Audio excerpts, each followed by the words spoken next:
Olá, amigos, sejam bem-vindos ao Resenha. Resenha porque será assim que nós vamos tratar os assuntos mais importantes do esporte em geral, mas basicamente futebol, né? Que é a nossa área, com quem a gente se identifica. E eu falei em identificação, Denis Menezes, meu companheiro de muitos anos, meu mestre, acima de tudo, e foi com o Denis que nós tivemos a ideia de fazer este canal dedicado a você. Por que resenha? Porque vai ser sempre assim, uma resenha, barulho de moto, com pessoas passando, e, enfim, o importante é que a gente faça uma resenha e vamos ter convidados, evidentemente, mas nós estamos fazendo este primeiro programa para testar, fazer uma experiência e saber de que forma nós podemos melhorar para trazer até você todas as informações, as melhores possíveis, evidentemente, e deixar você bem informado sobre as coisas do futebol. Não tem produção, não tem computador, vai ser tudo aqui na cabeça, né, Denis? Com certeza, Iata. E é bom que se diga o seguinte, nós estamos iniciando julho, que normalmente é o mês do final de todas as Copas do Mundo. Todas as 21 Copas do Mundo terminaram em julho, com exceção da Copa do Mundo do ano que vem, que será a primeira no Oriente Médio, e terminará em dezembro, será disputado em novembro e dezembro, e terminará numa temperatura, digamos, agradável do Catar, porque no meio do ano seria impossível, e o Iata pode até falar melhor do que eu sobre isso, porque viveu muito tempo lá fora, seria impossível jogar uma Copa do Mundo. Uma Copa do Mundo, nós estamos há 1 ano e meio da 22ª, em que o Brasil tentará ser o 6º campeão mundial, mas terá, com certeza, alguma dificuldade, porque a Itália e a Alemanha querem alcançá-lo com o 5º título. E bom lembrar, só com mais um detalhe, foi num dia 1º de julho, como o de hoje, que estamos fazendo esse piloto do que o Iata classifica como resenha, que a Copa do Mundo teve uma seleção que iniciou pela única vez uma Copa do Mundo com 10 jogadores em campo. Em 1950, Brasil 2, Iugoslávia 0 no Maracanã, quando o ponta de Zajc, que era da seleção iugoslava, muito boa por sinal, disse que não podia entrar em campo, porque ele havia batido com a cabeça no túnel do Maracanã e depois disso teve que ser submetido a 7 ou 8 pontos na cabeça. É uma história. Muitas histórias, muitas historinhas, Toninho.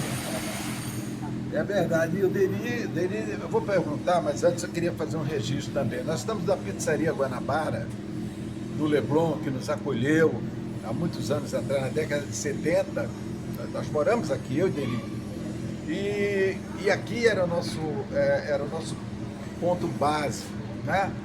A turma do Colômbia, a gente saía dos jogos, vinha para cá, comemoramos um título aqui, fomos campeões da 2ª divisão, e comemoramos aqui com o Chico Recarem, que hoje está na Espanha, né? Por causa da pandemia, o Chico está na Espanha tratando das coisas dele lá também, o império dele na Espanha. Mas aqui era onde a gente comia nossa pedacinho de pizza, lá fora no balcão. E o Campos está aqui com a gente, viu, Marcelo? Mostra aí o Campos. A gente quer dizer que a Pizzaria Guanabara está aberta. Né? Falaram que tinha fechado e eu cheguei hoje aqui, marcamos um encontro aqui. E para surpresa, para agradável surpresa nossa, a Pizzaria Guanabara continua aberta. E vai continuar, né? Funcionar a todo vapor. Beleza. Tá bom? Valeu, Campos. Um abraço. Porque ele está aqui há 25 Estamos anos aqui, já à trabalhando disposição aqui. de vocês aqui, tá Tá bom? bom, irmão. Obrigado. Obrigado.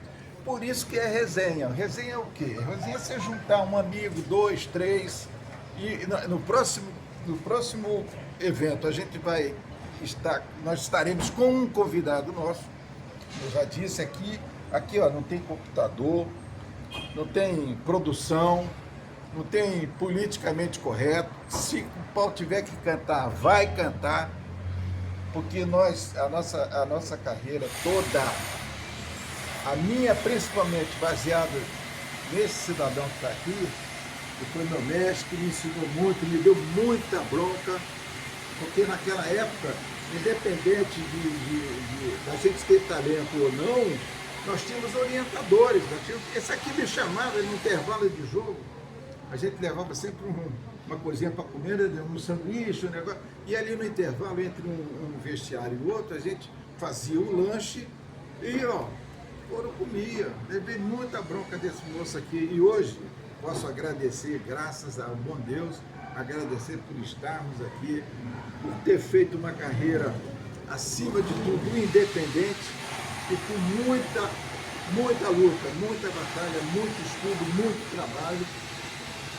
E em função disso, eu acabei na Arábia Saudita por 2 temporadas, 89 a 90, no Wesda, como preparador físico do Jairzinho, coração da Copa, e depois 90 a 91 no Al Hilal, né, da capital, Riad. E Deni, posso dizer para você, não há mínima condição para você e para as pessoas que nos acompanham, né? Nossos seguidores, eu tenho que me adaptar a essa linguagem nova. Os nossos seguidores, que é impossível a pessoa se colocar fora do carro, por causa do ar-condicionado, ou dentro de casa, ou no shopping, ou numa loja, onde ele estiver. Fora, não há mínima condição, assim como nós estamos agora, a não ser à noite, que a temperatura cai um pouco. Durante o dia é impossível ficar na rua, você não consegue respirar. É coisa de 45, 50 graus, 60, eu vi no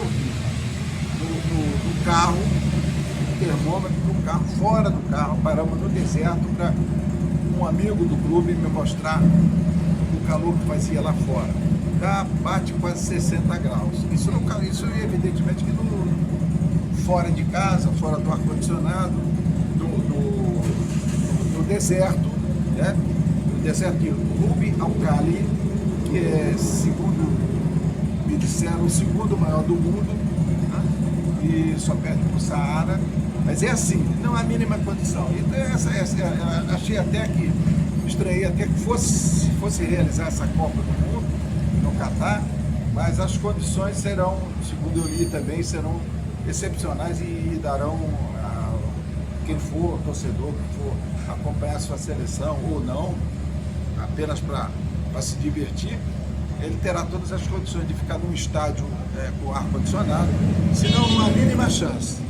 Ou tem ar-condicionado ou não tem. Não tem como dar um jeitinho, não tem jeitinho lá. De forma, Deni, que acredito que seja, você não vai mais nessa, né? Porque você já. Qual foi a última que você fez, Deni? 98 na França. 98, a primeira foi 70 no México. Eu tinha muita vontade, como todo profissional, de fazer uma Copa do Mundo.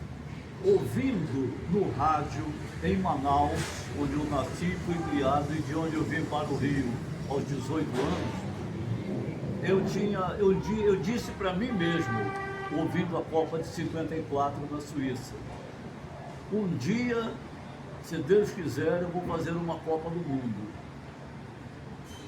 Deus foi muito generoso comigo, porque eu não fiz uma, eu fiz 8, uma atrás da outra. Então, isso aí é realmente algo que se pode classificar como um privilégio. E por falar em Copa do Mundo, Beata, eu queria dizer, já que você citou a Pizzaria Guanabara, onde nós vivemos parte da juventude, que aqui é o bairro de um dos campeões do mundo de 70, Paulo César Lima, que eu nunca tratei pelo apelido de Paulo César Caju. Nem eu. Eu sempre chamo de Paulo César Lima. Eu também. Então, o que ocorre? Aqui, o Paulo foi criado. E eu vi o Paulo no início da carreira, já despontando, moleque ainda, como um jogador de muita habilidade. Na época era futebol de salão, hoje é futsal, na quadra do Flamengo, na Gávea. E o pai adotivo dele, o Marinho Rodrigues, que foi zagueiro do Flamengo no tricampeonato do Maracanã em 53, 54, 55, foi o técnico do Botafogo no bicampeonato 61, 62 no Maracanã, dirigindo um time que tinha, entre outros, um ataque que jogava pouco. Garrincha, Didi, Quarentinha, Amarildo e Zagallo. Jogava pouco esse ataque, né? E depois, em 67, 68, o Paulo César, já foi bicampeão com o Zagallo, nos 2 primeiros títulos do Zagallo, que o Marinho havia dirigido no bicampeonato de 61, 62 do Botafogo. Também o Botafogo tinha um outro ataque muito fraco em 67, 68. Era Rogério, Gerson, Roberto, Jairzinho e Paulo César. Um ataque realmente fraco, quase não fazia gol, aquele negócio todo. Então, quem está nos acompanhando está entendendo essa brincadeira, né, Iata? E você pegou, e você fez, a primeira Copa do Mundo que você fez foi a melhor de todas. Para mim, até hoje, com certeza. a melhor seleção do Peru estava lá, Sim. de todos os tempos. A da Inglaterra, campeã do mundo. Da Bulgária. A da Romênia, vice-campeã do mundo. Exatamente. Vice-campeã do mundo de seleções. Exatamente. E a primeira seleção brasileira, a primeira, que ganhou todos os jogos em uma Copa. Porque a de 58 e a de 62 foi bicampeã, mas não ganhou todos os jogos. Teve também o primeiro e único jogador da história, não só brasileiro, da história, né, Iata? Jairzinho, o único a fazer gol em todos os jogos de uma Copa do Mundo. E ser campeão. Porque houve aqui no Brasil, na Copa de 50, um jogador que fez gol em todos os jogos, mas não foi campeão do mundo. E na Copa de 58, como é o nome dele? Fontaine. Foi o maior artilheiro da Copa. 13 gols. 13 gols. Ele fez gol em todos os jogos também. Exatamente. Mas não foi campeão. do mundo. Exatamente. E de forma que, aliás, a gente às vezes quer reivindicar uma coisa e não tem como, não pode. Mas eu tenho na minha consciência de que fui, eu tendo ouvido, falando e tendo ouvido, a primeira pessoa que levantou isso. Você lembra do tempo da Copa do Mundo? Sim. Eu levantei essa. E avisei o Jair, inclusive. Porque Denis, o futebol de antigamente, ele era tão magnífico, ele era tão bom. E hoje, a gente daqui a pouco pode falar um pouquinho sobre... não vamos gastar muito tempo com isso não. O telefone toca, tá vendo? Resenha é assim. A gente tem que se adaptar a ela. Né? O cara fazendo serrando ali um negócio ali já há meia hora. E ele começou exatamente na hora que a gente começou. Mas eu também nunca imaginei fazer Copa do Mundo. Você imaginou, sonhou, eu não. Porque eu ficava aqui na praia, moleque, eu não pensava em fazer jornalismo, você já era de rádio lá em Manaus, quando você veio. Eu não. Eu fui levado por você, inclusive, por você, Celso Garcia, Sérgio Moraes, João Fogueira, esse pessoal que era um operador da Rádio Globo, João Humberto Gonçalves. E todos, esse pessoal todo morava, o Sérgio morava ali na frente, da Tampos de Pádua, mais ali adiante, você morava lá no final, no N. Você morava no N. Saldanha dizia que era o N, que era a última letra do bairro. E o Paulo César aqui do lado, morava em frente a mim. Eu morava no 1280, ele morava no 1281, 83, se não me engano. Com o Marinho, Dona Milta, o Fred, que era zagueiro também. Que foi depois campeão carioca jogando no Flamengo, onde o pai dele, você já disse, campeão. tinha sido campeão também. Também. Engraçada a história. E tem uma outra coisa boa para se lembrar com Não, relação Paulo, não, você não falou do Paulo. O Paulo você viu jogar aqui também no Colômbia. na praia, Aqui na exatamente. praia. Olha, o Paulo era tão precoce que ele lembra o Aurélio, um amigo nosso que era preparador físico, foi técnico do Colômbia com a gente, ele era professor de educação física e foi nosso técnico aqui na praia. O Aurélio, a gente ia jogar bola, passava aqui, ele subia aqui a Aristides Espínola, de vez em quando a gente pegava o ministro Luiz Fux, ele ficava ali sentadinho ali na portaria, e o primeiro adulto que passasse, pegava ele e levava para a praia, porque o pai dele não deixava ele sozinho, por causa dos cruzamentos. Aí o primeiro que passou, eu levei algumas vezes, você deve ter levado, enfim, aquele pessoal da época, levava e deixava ele, que a família dele já estava lá, mães, enfim, a família. E a gente levava, atravessava, botava ele lá na barraquinha lá junto com o pessoal dele. Depois ele voltava para a família, mas isso era comum acontecer. Ministro Luiz Fux, aqui a gente manda um grande abraço, muito tempo que a gente não se vê, mas a última vez que eu vi foi na formatura dele como juiz, e o doutor Ciro Darlan, hoje desembargador Ciro Darlan, também cria aqui do Leblon, e os dois fizeram um concurso juntos para juiz. E é uma ideia. E o Paulo era tão, sempre foi tão precoce, foi campeão do mundo com 20 anos, 20 anos. E naquela época, o Paulo... Aliás, sobre o Paulo, até bom que a gente pedir o seguinte. Eu uma vez fiz das muitas entrevistas que eu tive o prazer de fazer com o Zagallo, técnico que sempre nos atendeu da melhor maneira, o Paulo me disse assim, olha, dirigi alguns jogadores, mas o Paulo César fez no jogo com a Inglaterra, que a seleção brasileira ganhou de 1-0 na Copa de 70, uma das melhores apresentações táticas de um jogador que eu já tive a oportunidade de comandar. Me disse isso o Zagallo. Em 98, quando resenhávamos, já havia resenha em 98. Então, o Zagallo me disse isso. E eu queria lembrar também uma outra coisa do bairro, Iata, com relação ao Leblon. Tem uma historinha, o Marcelo Santos gosta muito das historinhas. Lembra que o João Saldanha ia à praia e que num determinado dia o sol estava tão insuportável que ele pegou a toalha, colocou no pescoço e disse assim, até logo, até mais, gente. Aí, pô, Saldanha, a praia tá boa, tá ficando boa agora. Tem gaivota sobrevoando aqui, daqui a 15 minutos chove. Aí não bateu na trave, daí a 15 minutos a chuva caiu. Ninguém acreditou no Saldanha, mas o Saldanha sabia das coisas. E o Saldanha frequentava aqui o Leblon. O Saldanha, para quem não sabe, muita coisa que as pessoas não sabem do Saldanha.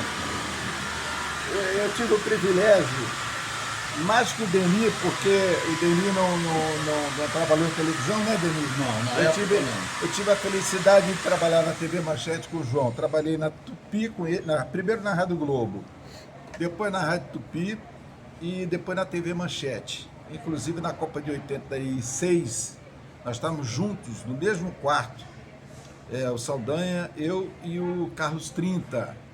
Que era um operador naquela época. Ele hoje é um dos melhores câmeras do Brasil. E uma pessoa fantástica, um grande amigo que eu conservo até hoje. E o João, ele não perdia o jogo do Colômbia, não. Ele vinha para cá e botava nas colunas dele. Lembra dele? Exatamente. Ele estava sempre colocando alguma coisa do Colômbia. Mas aí, voltando àquela história do Paulo César, o Paulo era tão... Ele era muito pequenininho, quando era criança, ele tinha 15, 16 anos, Ele era muito fraquinho, muito pequenininho. Lá em Manaus se dizia muito mirrado. Mirradinho. Mirradinho. E a gente, à medida que ia chegando, o Aurélio pegava um pedaço de carvão, não sei como aparecia aqueles pedaços de carvão na arquibancada, porque o campo do Colúmbia ainda tem aqui, ó. Segue aqui a Aristides Espíndola, tá na praia, é o único campo de futebol de praia que tem arquibancada, né? Tem arquibancada. E depois nós lançamos os profissionais aqui para jogar aqui com a gente, no campo do Colúmbia. Mas isso é outra história. O Paulo era tão pequeno que ele não jogava. A pelada era o seguinte, à medida que chegava o Deni, Aurélio fazia um traço assim no meio, aí botava assim, Deni, do lado de cá. O próximo que chegar, Iaca, aí botava Iaca aqui, ia escrevendo com carvão, até formar 11.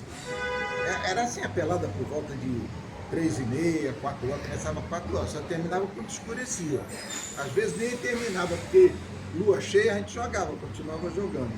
Então era assim, futebol era. E o Paulo não jogava. O Paulo, eu lembro que ele ficava atrás do gol pegando bola. Não que ele não soubesse jogar, porque a gente tinha medo de que ele se machucasse. Isso é verdade. Quando ele adquiriu um corpinho, já estava jogando salão, já estava jogando até campo. E o dele pouca gente sabe. O Paulo e o Fred jogaram esse time que está disputando a Copa América, a Sul-Americana. Eles jogaram no Atlético Júnior de Barranquilla. Eles moraram lá, o Marinho era o técnico, jogou Dida jogou com eles, Otto, Valentim, Turim. Era um time maravilhoso. E o Paulo com 14, 15 anos, Fred também muito novo, mais ou menos essa idade, o Fred é mais velho que ele. Na época havia o estágio, Iata, do jogador jogar no juvenil, jogar no aspirante. Tinha muitos jogos de aspirante no Maracanã, melhor do que o jogo principal. O aspirante era 1h15 da tarde e o principal era às 13h15. Então, era bom, né, Deni? Que a gente podia chegar mais cedo. Exatamente. Confusão. E aí, isso aí, digamos, levou o Marinho a ser o técnico da seleção de Honduras. O Marinho foi convidado para ser o técnico. E o Paulo nunca foi juvenil. Ele estreou no profissional. Ele não fez estágio em juvenil e aspirante, ele foi direto. E aí também convém lembrar o seguinte, falando do Leblon, falando da praia, do Colúmbia, 66 era um ano do auge do lateral esquerdo do Flamengo. O Flamengo tinha sido Paulo Henrique. O Flamengo tinha sido campeão do quarto centenário no Rio em 65. Campeão de véspera, porque na véspera o Fluminense ganhou do Bangu de 1-0 e o Flamengo perdeu no domingo de 1-0 do Botafogo. Mas o Flamengo já entrou campeão. Marcelo Santos, historinha, para quem está acompanhando a gente. Você gosta muito de historinha. O Paulo Henrique era um modelo de lateral esquerdo, belo lateral esquerdo. Murilo na direita, Paulo Henrique na esquerda. E o Mário Urubu, lembra do Mário Urubu? Foi nosso técnico aqui no Colômbia. Foi técnico. Ele virou-se para quem e disse assim: você já viu o Paulo Henrique jogar? Disse para o lateral esquerdo dele: você já viu o Paulo Henrique jogar? O cara disse: já, então joga igual a ele. Era a instrução dele. Te lembra disso? Isso que ele faz. Falar nisso, Deni, quem era o lateral esquerdo do Praiano? Do Praiano era o Thier, né? Thier. Funduca e Derlei era o meio campo. Paulinho. Funduca e Derlei. E também aqui frequentava a Guanabara, depois da praia, ele vinha tomar um chopinho aqui, o Gema. Gema. Mas olha aí, é assim a resenha. A gente não tem produção. Eu pensando que vai entrar um cara aqui no ponto, não tem nem ponto, ó. Então um cara aqui no ponto para dizer o que a gente vai falar, nunca. Isso aqui vai sair tudo daqui, da cabeça, vai sair da cabeça. E o que a gente não viu, a gente estudou.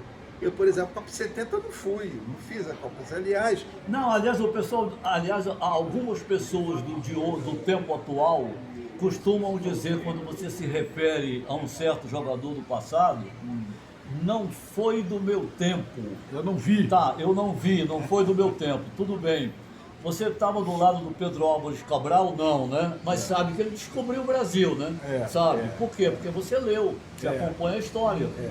Mas eu, Denis, muito menos que você, fiz somente fora duas, fiz a de 2014 aqui no Brasil, eu trabalhei, mas só tem na bagagem 3 Copas. E por coincidência, a primeira 78, era Tupi, eu, Ronaldo Castro, Gerson, tem mais, do Alcei, evidentemente, do Alcei, Rui Porto. Peguei esses monstros sagrados todos, esses caras todos. Tem o Carlos Marcondes, Walter Melo, o Ruga. Walter Melo, o operador. Sim. E tinha mais, me perdoe se eu tiver esquecido. Foi nessa Copa do Mundo, 78, um jogo da Espanha, agora eu vou te entregar, que eu fiz uma gravação com Julio Iglesias, somente Julio Iglesias.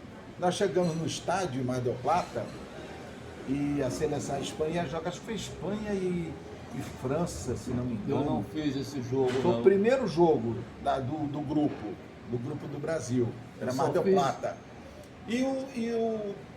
Nós chegamos muito cedo e eu vi lá em cima um cara que não me era estranho. Eu subi os degraus, fui até ele. Quando eu cheguei mais perto, eu vi que era o cara. Que era o próprio.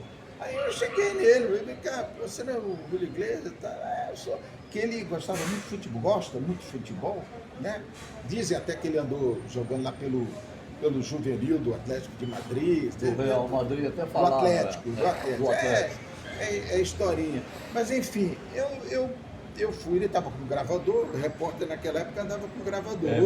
Hoje ele anda com isso aqui, ó. Não é ruim não, é bom.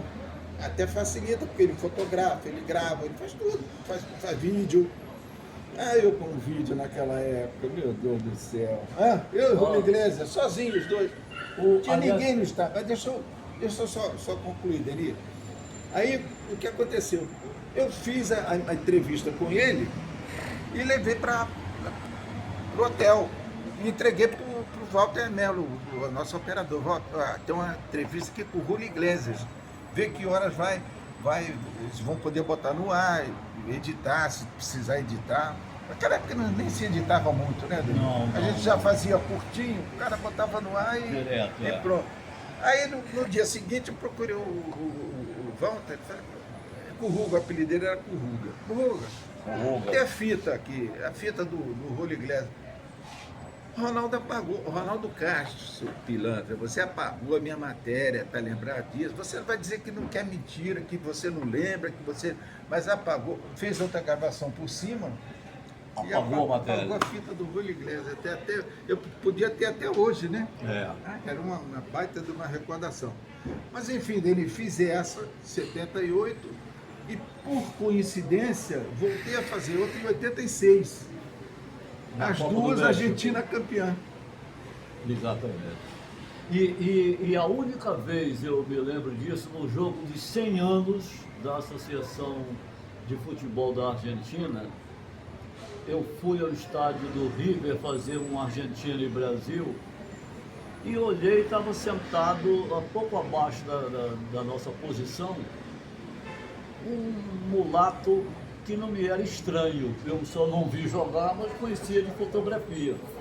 E ele era simplesmente Nestor Rossi. Foi um dos notáveis do futebol da Argentina. Então, eu disse, Edson, vou fazer uma entrevista com o Nestor Rossi. O Edson disse, o Nestor Rossi está aqui no estádio, mas ele está ali, olha, naquela cadeira. Edson quem? Edson Mauro? Edson Mauro. Edson o bom de bola. Bom de bola. Então, fui fazer uma entrevista com o Nestor Rossi, muito atencioso, e terminei a entrevista com ele sem que ele me responda. A única resposta dele, sem palavra. E eu tive que dizer ao ouvinte, que também estava acompanhando o trabalho, olha, quando eu fiz a pergunta, o Nestor Rossi não respondeu com palavras, respondeu com um sorriso. Quando eu perguntei a ele, Rossi, Maradona foi melhor do que Pelé? Ele riu à vontade. Nunca. Nunca. Nossa. Então, quer dizer, porque o Pelé, de quem o Iata é muito mais amigo do que eu, o Pelé uma vez disse para nós, olha, já tentaram me comparar com o Di Stéfano, tentaram me comparar com o Puskás, tentaram me comparar com o Maradona, e agora estão tentando me comparar com o Messi. Vou continuar tentando comparar o Pelé, porque o que o Pelé fazia, Iata, hoje o pessoal só diz assim, aquilo que o Pelé fez, O gol que o Pelé não fez. Eu vi essa semana um cidadão lá jogando futebol, que hoje, desculpe, tá? O que eu vou falar, mas resenha é assim, e aqui a nossa não é diferente. Hoje joga qualquer um. Se for veloz, então, ele pode escolher até o time para jogar. Não precisa jogar muito. Há jogadores agora, hoje, que são idolatrados, que ganham 1 milhão. Nós estamos conversando aqui, eu e Deni, e eu perguntei o seguinte, quanto o Jairzinho ganharia hoje? Você imagina? Tem jogador aí o Flamengo, por exemplo, tem uns 4 ou 5 1 milhão, mais de 1 milhão, outros próximos de 1 milhão. Eu fico imaginando quanto valeria. Eu me recuso a comparar o Pelé a qualquer um jogador. Pelé, Zico, não dá para comparar. Não, gênio não se compara. Agora, eu fico imaginando o seguinte, não que o Jairzinho não tenha sido gênio, na função dele foi. E foi o maior, para mim, com todo carinho, com todo respeito, carinho muito especial, respeito super especial que eu tenho ao Pelé. Porra, o Jairzinho foi o maior jogador daquela Copa de 70, porque foi o maior jogador do Brasil. Além de ter feito, o Denis já falou, gols em todos os jogos, 90% dos gols dele foram decisivos. O gol contra a Inglaterra foi um deles. Contra a Inglaterra, que o Brasil sairia, né? Exatamente. De 0-0? É. Foi dele. Depois teve contra o Peru, contra o Uruguai, que estava 1-1, não foi? O Clodoaldo empatou, depois ele fez 2-1. O Uruguai fez 1-0. O Uruguai fez 1-0. Aí o Clodoaldo empatou no finalzinho do primeiro tempo. O Jair fez o segundo. Exatamente. Esse jogo foi 3, não foi? Ele Foi fez 2. 3-1. Então, meu irmão, Jairzinho, pra mim, craque de cerveja. Jair foi fantástico. Extraordinário. Ó, o Marcelo está fazendo sinal ali. Está acabando a bateria? Está acabando. Então, nós vamos ficar por aqui, essa nossa primeira resenha, porque vem mais. E nós não estamos prometendo, não. Nós vamos fazer a resenha com um convidado, não aqui, que aqui é uma mesa, né? Ele não vai ficar aqui, mas nós vamos arrumar um jeito de colocar entre nós dois, e aí sim nós vamos fazer uma resenha com mais um convidado, com um convidado. Será sempre com um convidado, porque não dá para fazer as condições que a gente trabalha, não dá para fazer, a não ser que melhore, que a situação melhore e a gente possa até montar um estudo. Mas a ideia não é essa. A ideia é ir onde o artista está, né, Denis? É verdade. Como diria o poeta. E a gente vai lá. E vamos agradecer ao Marcelo Santos, que está Marcelo Santos, nosso integrado à equipe. Integrado totalmente. Ele é tudo, ele é produtor, ele é coordenador, orientador, instrutor e aquele o cara que fica falando no ouvido, produtor. Tudo. Eu ia até mandar um beijo especial para a professora Denise, sua conterrânea. Para a Princesa Betina. Da Princesa Betina, mãe e filha do nosso mãe. Até a próxima, né, Denis? Até a próxima. Como faria Saldanha? Uma homenagem a ele.